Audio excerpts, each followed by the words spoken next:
Hello, അസ്സലാമു അലൈക്കും. ഇന്ന് ഞാൻ സിമ്പിളായിട്ടുള്ള ഒരു റെസിപ്പി ആയിട്ടാണ് വന്നിട്ടുള്ളത്. നമ്മളിത് ഗോതമ്പ് പൊടി വെച്ചിട്ടാണ് ചെയ്തിട്ടുള്ളത്. നല്ല ക്രിസ്പി ആയിട്ടുള്ള, അതുപോലെ തന്നെ ഉള്ളിൽ നല്ല കിടിലൻ സ്പൈസി മസാലയൊക്കെ ചേർത്തിട്ടുള്ള ഒരു കിടിലനായിട്ടാണ്. നമുക്ക് രാവിലെ വേണേൽ കഴിക്കാം. അതുപോലെ തന്നെ സ്നാക്കായിട്ടായിരിക്കും കുറച്ചും കൂടി ടേസ്റ്റ് ഉണ്ടാവുക. അപ്പോൾ നിങ്ങൾ എന്തായാലും ട്രൈ ചെയ്ത് നോക്കുക. അപ്പോൾ അതിന് മുമ്പായിട്ട് എൻ്റെ ചാനൽ ഫസ്റ്റ് ടൈം കാണുന്നവരുണ്ടെങ്കിൽ ഒന്ന് സബ്സ്ക്രൈബ് ചെയ്ത് സപ്പോർട്ട് ചെയ്യുക. അപ്പോൾ നമുക്ക് ലേറ്റ് ആക്കാതെ സ്റ്റാർട്ട് ചെയ്യാം. അപ്പോൾ ആദ്യം തന്നെ നമുക്കിതിൻ്റെ മസാല ഒന്ന് ഉണ്ടാക്കണം. അതിന് വേണ്ടി ഞാനിവിടെ 1 ടേബിൾ സ്പൂൺ സൺഫ്ലവർ ഓയിൽ ഒഴിച്ചു കൊടുക്കുന്നുണ്ട്. അതിനകത്തോട്ട് നമുക്ക് 1 ടീസ്പൂൺ ഇഞ്ചി വെളുത്തുള്ളി പേസ്റ്റ് ചേർത്ത് കൊടുക്കാം. എന്നിട്ട് നമുക്ക് നന്നായിട്ടൊന്ന് ഇതൊന്ന് വഴറ്റിയെടുക്കാം. വളരെ സിമ്പിളായിട്ടുള്ള മസാലയാണ് കേട്ടോ. ഒരുപാട് നേരിട്ട് വഴറ്റാൻ പിടിക്കുക അങ്ങനത്തെ പരിപാടികളൊന്നുമില്ല. അതുപോലെ തന്നെ ചിക്കനോ മുട്ടയോ ഒന്നും ആവശ്യമില്ല. അപ്പോൾ നന്നായിട്ട് നമ്മളിത് വഴറ്റിയെടുത്തിട്ടുണ്ട്. അതിൻ്റെ ഒരു പച്ചമണമൊക്കെ മാറിയിട്ടുണ്ട്. ഇനി നമ്മൾ ഇതിനകത്തോട്ട് ചേർക്കുന്നത് ഒരു സവാളയാണ്. അതൊരു കുഞ്ഞു സവാളയാണ് കേട്ടോ ഞാൻ ചേർത്തിട്ടുള്ളത്. അപ്പോൾ നിങ്ങളുടെ കയ്യിലുള്ള മീഡിയം സൈസിലെ സവാളയാണെങ്കിൽ അതിൻ്റെ ഒരു പകുതിയേ ചേർക്കേണ്ടുള്ളൂ, ഒരുപാടൊന്നും വേണ്ട. അപ്പോൾ അത് ചേർത്തിട്ട് നന്നായിട്ട് മിക്സ് ചെയ്തെടുക്കുക. ഒരുപാട് നേരിട്ട് വഴറ്റിയൊന്നും വേണ്ട, ചെറുതായിട്ട് ആ കടിക്കുന്ന പരുവൊന്ന് മാറി കിട്ടിയാൽ മതി. അപ്പോൾ അത് നന്നായിട്ട് റെഡി ആയിട്ടുണ്ട്. ഇനി ഇതിലേക്ക് ഞാൻ ചേർത്തിട്ടുള്ളത് ഒരു 1/2 കപ്പോളം വേവിച്ച് വെച്ചിട്ടുള്ള ഗ്രീൻ പീസാണ്. അത് ഇട്ടിട്ട് നമുക്ക് നന്നായിട്ടൊന്ന് മിക്സ് ചെയ്തെടുക്കാം. നന്നായിട്ട് വേവിച്ചെടുക്കണം കേട്ടോ, നല്ല സോഫ്റ്റ് ആക്കി എടുക്കണം. പിന്നെ ഇതിലേക്ക് ഞാൻ 1 ടീസ്പൂൺ മുളക് പൊടി, 1/2 ടീസ്പൂൺ മല്ലിപ്പൊടി, അതുപോലെ തന്നെ 1/2 ടീസ്പൂൺ കുരുമുളക് പൊടി ചേർത്തിട്ടുണ്ട്. 1/4 ടീസ്പൂൺ ഗരം മസാല ചേർത്തിട്ടുണ്ട്. അപ്പോൾ ഇതെല്ലാം കൂടി ചേർത്തിട്ട് നന്നായിട്ട് നമുക്കിതൊന്ന് വഴറ്റിയെടുക്കാം. അതിൻ്റെ ആ ഒരു പച്ചമണക്കം മാറണ വരെ നല്ലപോലെ വഴറ്റി കൊടുക്കുക. അപ്പോൾ നല്ലപോലെ വഴറ്റിയതിന് ശേഷം നമ്മൾ ഇതിലേക്ക് ചേർക്കുന്നത് വേവിച്ച് വെച്ചിട്ടുള്ള ഉരുളക്കിഴങ്ങാണ്. ഉരുളക്കിഴങ്ങ് വേവിച്ച് തൊലി കളഞ്ഞ് നന്നായിട്ട് ഉടച്ചെടുത്തിട്ട് വേണം നമ്മൾ ചേർത്ത് കൊടുക്കാനായിട്ട്. ഞാനിവിടെ ഒരു മീഡിയം അല്ലെങ്കിൽ ഒരു ചെറിയ 3 ഉരുളക്കിഴങ്ങാണ് ചേർത്തിട്ടുള്ളത്. പിന്നെ ആവശ്യത്തിന് ഉപ്പ് ചേർത്തിട്ട് ഇത് നല്ലപോലെ മിക്സ് ചെയ്തെടുക്കുക. ഗ്രീൻ പീസും ഉരുളക്കിഴങ്ങും ഒക്കെ നന്നായിട്ട് മിക്സ് ആവണം. അഥവാ വലിയ ഉരുളക്കിഴങ്ങൊക്കെ ആണെങ്കിൽ 2 എണ്ണമൊക്കെ മതി കേട്ടോ, ഒരുപാടൊന്നും വേണ്ട, കാരണം മസാല അത്യാവശ്യം ഉണ്ടാവും. അപ്പോൾ നന്നായിട്ട് നമുക്കിതൊന്ന് മിക്സ് ചെയ്തെടുക്കാം. അപ്പോൾ നല്ലപോലെ മിക്സ് ചെയ്തെടുത്തതിന് ശേഷമാണ് നമ്മൾ ഇതിനകത്തോട്ട് ബാക്കി കാര്യങ്ങളൊക്കെ ചേർത്ത് കൊടുക്കുന്നത്. ഇനി നമ്മൾ ഒരുപാട് നേരിട്ട് വേവിക്കൊന്നും വേണ്ട കേട്ടോ, നല്ലോണം മിക്സ് ആക്കണം മാത്രമേ ഉള്ളൂ. അപ്പോൾ ഇനി നമുക്കിതിലേക്ക് കുറച്ചധികം മല്ലിയില ചേർത്ത് കൊടുക്കണം. 2 ടേബിൾ സ്പൂൺ ചേർത്തിട്ടുണ്ട്. ഇനി നമുക്ക് നന്നായിട്ട് ഇതൊന്ന് മിക്സ് ചെയ്തെടുത്ത് നമ്മുടെ മസാല റെഡിയായി. അപ്പോൾ നല്ലപോലെ ഒന്ന് മിക്സ് ചെയ്തെടുക്കുക. നമ്മൾ ഈ ഉരുളക്കിഴങ്ങൊക്കെ ചേർക്കുമ്പോൾ തീ നല്ലോണം കുറച്ച് വെച്ചോളൂ, കാരണം നമുക്ക് പെട്ടെന്ന് ഇത് മിക്സ് ചെയ്തെടുക്കാൻ പറ്റില്ല, കുറച്ച് സമയം എടുക്കും മിക്സ് ചെയ്യാനായിട്ട്. അപ്പോൾ ഇത് നമ്മുടെ മസാല ഇവിടെ റെഡിയായി. ഇനി നമുക്ക് തീ അങ്ങ് ഓഫ് ചെയ്തിട്ട് ഇതങ്ങോട്ട് മാറ്റി വെക്കാം. അപ്പോൾ ഇനി നമുക്ക് മാവൊന്ന് കുഴയ്ക്കണം. ഞാൻ ഇവിടെ 1.5 കപ്പ് ഗോതമ്പ് പൊടി എടുത്തിട്ടുണ്ട്. ഞാൻ സാധാരണ റേഷൻ കടയിൽ നിന്ന് കിട്ടുന്ന ഗോതമ്പ് പൊടിയാണ് എടുത്തിട്ടുള്ളത്. നിങ്ങളുടെ കയ്യിൽ ഏതാണെങ്കിലും കുഴപ്പമില്ല. ആവശ്യത്തിന് ഉപ്പ് ചേർത്തിട്ട് 1 ടേബിൾ സ്പൂൺ സൺഫ്ലവർ ഓയിൽ ഒഴിച്ചു കൊടുത്തിട്ടുണ്ട്. ഓയിൽ ഏതായാലും കുഴപ്പമില്ല, വെളിച്ചെണ്ണ എടുക്കരുത്. എന്നിട്ട് നന്നായിട്ട് നമുക്കിതൊന്ന് മിക്സ് ചെയ്തെടുക്കാം. ഇനി മൈദ കഴിക്കാൻ ഇഷ്ടമുള്ളവരാണെങ്കിൽ മൈദയിൽ തന്നെ ചെയ്തോളൂ, കാരണം അത് കുറച്ചും കൂടെ അധികം ടേസ്റ്റ് ആയിരിക്കും, നല്ല ക്രിസ്പി ആയിരിക്കും ഇതിനേക്കാളും.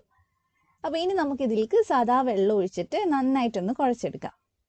കുഴക്കുമ്പോൾ നമ്മൾ സാധാ ചപ്പാത്തി മാവൊക്കെ ചെയ്യില്ല, അതേപോലെ തന്നെ നന്നായിട്ട് സോഫ്റ്റ് ആവണ വരെ ഒന്ന് കുഴച്ചെടുക്കുക. കാരണം നമുക്കിനി ഇത് പരത്തിയെടുക്കാനുള്ളതാണ്. ഈ രാവിലെ ബ്രേക്ക്ഫാസ്റ്റ് കഴിക്കാൻ മടിയുള്ള കുട്ടീസിനൊക്കെ രാവിലെ ഇതുപോലെ ചെയ്ത് കൊടുക്കുകയാണെങ്കിൽ അവരെന്തായാലും കഴിച്ചോളും. കാരണം പൂരിയൊന്നും എല്ലാവരും കഴിക്കണമെന്നില്ല, പക്ഷെ ഇതുപോലെ കൊടുക്കുകയാണെങ്കിൽ ഉറപ്പായിട്ടും കഴിക്കും. അപ്പോൾ കുറച്ചായിട്ട് വെള്ളം ഒഴിച്ചിട്ട് നമുക്കിത് നല്ലപോലെ ഒന്ന് കുഴച്ചെടുക്കാം. അപ്പോൾ നന്നായിട്ട് ഞാനിത് കുഴച്ചെടുത്തിട്ടുണ്ട്. അപ്പോൾ ഇനി നമുക്ക് ഇതൊന്ന് പരത്തിയെടുക്കാം. ഞാൻ റെസ്റ്റ് ചെയ്യാനൊന്നും വെച്ചിട്ടില്ല, നിങ്ങൾക്ക് സമയം ഉണ്ടെങ്കിൽ വെച്ചോളൂ, കുഴപ്പമൊന്നുമില്ല. അപ്പോൾ ഇനി ഒരു ചപ്പാത്തിയുടെ മാവിൻ്റെ ആ ഒരു വലുപ്പത്തിൽ എടുത്തിട്ട് നമുക്ക് നന്നായിട്ട് ഇതൊന്ന് പരത്തിയെടുക്കാം. പരത്തുമ്പോൾ അത്യാവശ്യം നല്ല തിന്നായിട്ട് തന്നെ പരത്താൻ നോക്കുക, കാരണം എത്രത്തോളം തിന്നാവുന്നു അത്രയും ക്രിസ്പി ആയിരിക്കും. പിന്നെ മൈദ അല്ലാത്തത് കൊണ്ട് തന്നെ മാക്സിമം തിന്നാക്കുന്നതാണ് നല്ലത്, കാരണം മൈദ ആകുമ്പോൾ കുറച്ചും കൂടി നല്ല ക്രിസ്പി ആയിരിക്കും കേട്ടോ.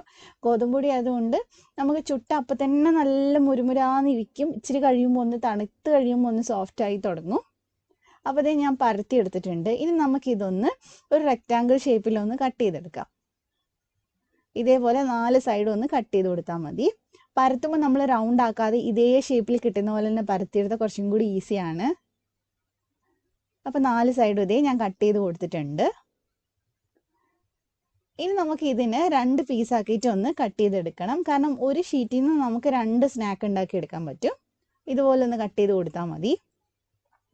പിന്നെ ഞാൻ ചെയ്ത അതേ ഷേപ്പിൽ ചെയ്യണമെന്നൊന്നും ഇല്ല കേട്ടോ. ഒരു സൈഡിൽ മസാല വെച്ചിട്ട് മറ്റേ സൈഡ് മടക്കി കൊടുത്തിട്ട് ഫോർക്ക് വെച്ചിട്ട് സൈഡ് ഒന്ന് പ്രസ് ചെയ്ത് കൊടുത്താലും മതി. ഞാൻ ഇച്ചിരി ഒരു ഭംഗി കിട്ടാനും അതുപോലെ തന്നെ നമ്മളിങ്ങനെ കട്ട് ചെയ്ത് ചെയ്യുമ്പോൾ കുറച്ചും കൂടെ ക്രിസ്പി ആയിരിക്കും, അങ്ങനെ കിട്ടാനും വേണ്ടി ചെയ്തതേ ഉള്ളൂ. അപ്പോൾ ഇച്ചിരി ഒരു ടേബിൾ സ്പൂണോളം മസാല വെച്ചിട്ട് ഇതുപോലെ നമുക്ക് വെള്ളം ഒന്ന് തൊട്ട് കൊടുക്കാം. 4 സൈഡിലുമായിട്ട് വെള്ളം നന്നായിട്ടൊന്ന് തൊട്ട് കൊടുക്കുക. കാരണം നമുക്ക് നന്നായിട്ട് ഒട്ടി കിട്ടാൻ വേണ്ടിയിട്ടാണ് നമ്മൾ എല്ലാവരുടെയും വെള്ളമാക്കി കൊടുത്തിട്ടുള്ളത്. ഇതേപോലെ വെള്ളമാക്കിയ സൈഡിലേക്ക് ഒന്ന് മടക്കി കൊടുക്കുക.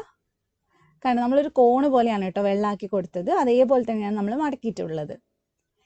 അപ്പോൾ ഇതേപോലെ നന്നായിട്ട് എല്ലാവരുടെയും ഒട്ടിച്ചു കൊടുക്കുക. മസാല ഒട്ടും തന്നെ പുറത്ത് കാണരുത്. ഇനി നമ്മൾ കത്തി വെച്ചിട്ട് ഇതുപോലെ ഒന്ന് വരച്ചു കൊടുക്കുന്നുണ്ട്, ആ ഒരു ഷേപ്പ് കിട്ടാൻ വേണ്ടിയിട്ടാണ്. അപ്പോൾ ചെറിയ ചെറിയ വരകൾ ഇട്ട് കൊടുത്താൽ മതി. അപ്പോൾ നമ്മൾ ഫ്രൈ ചെയ്യുമ്പോൾ ആ വരയൊക്കെ ഇങ്ങനെ വിടർന്നിട്ട് നല്ല അടിപൊളിയായിട്ട് കിട്ടും. അപ്പോൾ ഞാൻ ഫുള്ളായിട്ട് വരഞ്ഞു കൊടുത്തു. അപ്പോൾ ഇനി നമുക്ക് ഇതിന് ഇങ്ങോട്ടേക്ക് ഒന്ന് ജസ്റ്റ് ഒന്ന് ഇതേപോലെ മടക്കി കൊടുക്കുക, എന്നിട്ട് പ്രസ് ചെയ്ത് കൊടുക്കുക. ഇനി ഈ സൈഡ് ഉണ്ടല്ലോ, അത് ഈ അറ്റത്തോട്ട് കൊണ്ടുവന്നിട്ട് ഒന്ന് ഒട്ടിച്ചു കൊടുത്താൽ മതി.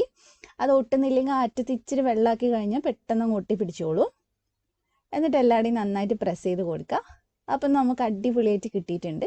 ഒരു സമൂസയൊക്കെ പോലെ ഉണ്ടാവും കാണാനായിട്ട്, കണ്ടില്ലേ? അപ്പോൾ ഇതേപോലെ തന്നെ നമുക്ക് ബാക്കിയുള്ളതൊക്കെ ചെയ്തെടുത്താൽ മതി. അപ്പോൾ ഞാൻ ഒരെണ്ണം കൂടി ജസ്റ്റ് കാണിക്കാം കേട്ടോ. ഇതേപോലെ നമ്മൾ ത്രികോണം പോലെ ഒന്ന് മടക്കുക. അപ്പോൾ മടക്കുന്നതിന് മുമ്പ് ആ ത്രികോണത്തിൻ്റെ ആ ഷേപ്പിലൊക്കെ വെള്ളമാക്കി കൊടുത്തിട്ടുണ്ടാവണം. അപ്പോൾ അതേ ഒട്ടിച്ചിട്ടുണ്ട്. ഇനി നമുക്ക് കട്ട് ചെയ്ത് കൊടുക്കാം. ഞാൻ 2 വട്ടം കാണിക്കുന്നത് ഡൗട്ട് വരണം വെച്ചിട്ടാണ്. അപ്പം നമുക്ക് നന്നായിട്ടൊന്ന് കട്ട് ചെയ്ത് കൊടുക്കുക. നമുക്കിത് എന്തെങ്കിലും ഇഫ്താറൊക്കെ പോലെ വരുന്ന പാർട്ടിയിലൊക്കെ ഉണ്ടാക്കാൻ പറ്റുന്ന സ്നാക്കാണ് കേട്ടോ. അപ്പോൾ അതേ ഞാൻ കട്ട് ചെയ്തെടുത്തിട്ടുണ്ട്. ഇനി നമുക്ക് നേരത്തെ പോലെ തന്നെ ഇതൊന്ന് മടക്കിയെടുക്കാം. എന്നിട്ട് നമുക്ക് ആ മറ്റേ അറ്റം നമുക്ക് ഇവിടെ കൊണ്ടുവന്നൊന്ന് ഒട്ടിച്ചു കൊടുക്കണം. അപ്പോൾ അതേ നമ്മൾ ഒട്ടിച്ചു കൊടുത്തിട്ടുണ്ട്. ഇതേപോലെ നന്നായിട്ട് പ്രസ് ചെയ്ത് കൊടുക്കുക. അപ്പോൾ അതേ ഇതിവിടെ റെഡിയായി. അപ്പോൾ ഇനി നമുക്ക് ചെറിയൊരു പണിയുള്ളൂ, ഇത് ഫ്രൈ ചെയ്തെടുക്കുക. ഒരുപാട് സമയമൊന്നും വേണ്ട ഫ്രൈ ആവാനായിട്ട്, പെട്ടെന്ന് തന്നെ റെഡി ആയിക്കോളും. അപ്പോൾ ഒരു ലോ ടു മീഡിയം ഫ്ലെയിമിൽ ഇട്ടിട്ട് ഫ്രൈ ചെയ്യുക. എടുക്കുന്ന സമയത്ത് ഒരു മീഡിയം ടു ഹൈ ഫ്ലെയിമിൽ ഇട്ടിട്ട് എടുക്കുക. നല്ലപോലെ മുരിഞ്ഞിട്ടുണ്ടാവും. അപ്പോൾ ചൂടോടെ തന്നെ കഴിക്കുക കേട്ടോ. കാരണം ഇത് ഗോതമ്പായതുകൊണ്ട് ചൂടോടെ കഴിക്കുമ്പോഴാണ് കുറച്ചും കൂടി നമുക്ക് ആ ഒരു ക്രിസ്പിനെസ് കിട്ടുന്നത്. അപ്പോൾ തിരിച്ചും മറിച്ചു വിട്ടിട്ട് നമുക്കിത് ഫ്രൈ ചെയ്തെടുക്കാം. എല്ലാവരും ട്രൈ ചെയ്ത് നോക്കട്ടെ. ഇതിന് മസാലയ്ക്ക് ഒരു സ്പെഷ്യൽ ടേസ്റ്റാണ്, ഉറപ്പായിട്ട് നിങ്ങൾക്ക് ഇഷ്ടമാവും. അപ്പോൾ ഇത് 2 സൈഡ് ഇവിടെ റെഡി ആയിട്ടുണ്ട്. ഇനി നമുക്കിതെടുത്ത് മാറ്റാം. ഇതിൻ്റെ കൂടെ ടൊമാറ്റോ സോസ് ഒന്നും വേണമെന്ന് ഒരു നിർബന്ധവും ഇല്ല. കാരണം മസാല തന്നെ നല്ല സ്പെഷ്യൽ മസാല ആയതുകൊണ്ട് ഉറപ്പായിട്ടും അതൊന്നും ഇല്ലാണ്ട് തന്നെ നമുക്ക് കഴിക്കാൻ പറ്റും. അപ്പോൾ ഇതേപോലെ തന്നെ ഇനി ബാക്കിയുള്ളതൊക്കെ ഒന്ന് ഫ്രൈ ചെയ്തെടുത്താൽ മതി. അപ്പോൾ റെസിപ്പി നിങ്ങൾക്ക് ഇഷ്ടമായിട്ടുണ്ടെന്ന് വിചാരിക്കുന്നു. ഇഷ്ടമായിട്ടുണ്ടെങ്കിൽ ലൈക്ക് ചെയ്യുക, ഷെയർ ചെയ്യുക, സബ്സ്ക്രൈബ് ചെയ്യാത്തവരൊന്ന് സബ്സ്ക്രൈബ് ചെയ്യുക. അപ്പോൾ നമുക്കിതൊന്ന് കട്ട് ചെയ്ത് നോക്കാം. കണ്ടില്ലേ, നല്ല ക്രിസ്പി ആയിട്ടല്ലേ, തൊടുമ്പോൾ തന്നെ അതിങ്ങനെ പൊടിഞ്ഞു പോകുന്ന കാണാം. അപ്പം നമുക്ക് ഇതിൻ്റെ ഉൾഭാഗമൊക്കെ ഒന്ന് നോക്കാം. അതിൻ്റെ മസാല നിങ്ങൾക്ക് കാണുമ്പോൾ തന്നെ കൊതിയാവും. അപ്പോൾ നിങ്ങൾക്ക് ഇത് ഇഷ്ടമായില്ലേ? അപ്പോൾ എന്തായാലും ട്രൈ ചെയ്തിട്ട് പെട്ടെന്ന് ഫീഡ്ബാക്ക് പറയാം. അപ്പോൾ ചാനൽ ആദ്യമായിട്ട് കാണുന്നവരുണ്ടെങ്കിൽ ഒന്ന് സബ്സ്ക്രൈബ് ചെയ്ത് സപ്പോർട്ട് ചെയ്യുക. അതിൻ്റെ തൊട്ടടുത്തുള്ള ബെല്ല് ക്ലിക്ക് ചെയ്തിട്ട് ഓളും കൂടെ ക്ലിക്ക് ചെയ്യുക. എന്നാലേ ഞാൻ വീഡിയോസ് ഇടുമ്പോൾ നോട്ടിഫിക്കേഷൻ വരുള്ളൂ. അപ്പോൾ മറ്റൊരു കിടക്കാച്ച വീഡിയോ ആയിട്ട് നമുക്ക് വീണ്ടും കാണാം ഇൻഷാ അല്ലാ. Thank you for watching.